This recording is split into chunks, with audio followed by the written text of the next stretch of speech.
ben bütün bu süreci yani okurken de, daha gençken de, lisede falan çok verimli böyle disiplinli bir çalışma programı içinde yapıyordum. Yani bir gün içerisinde yapmam gereken tüm görevleri o gün tamamlarım.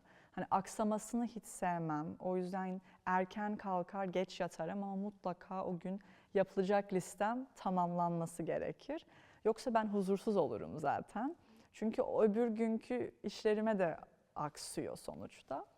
Ama bunu çok verimli, proaktif bir şekilde çalışarak öyle bir disiplinli çalışma alışkanlığı edindim diyebilirim. Yani kendimce en azından benim için yarayan.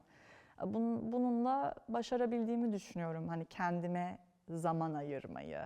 Ki o kendime zaman ayırma daha çok nasıl oluyor? İşte spor, kitap okumak vakit oldukça, bir de ailem ve yakın arkadaşlarımla vakit geçirmek.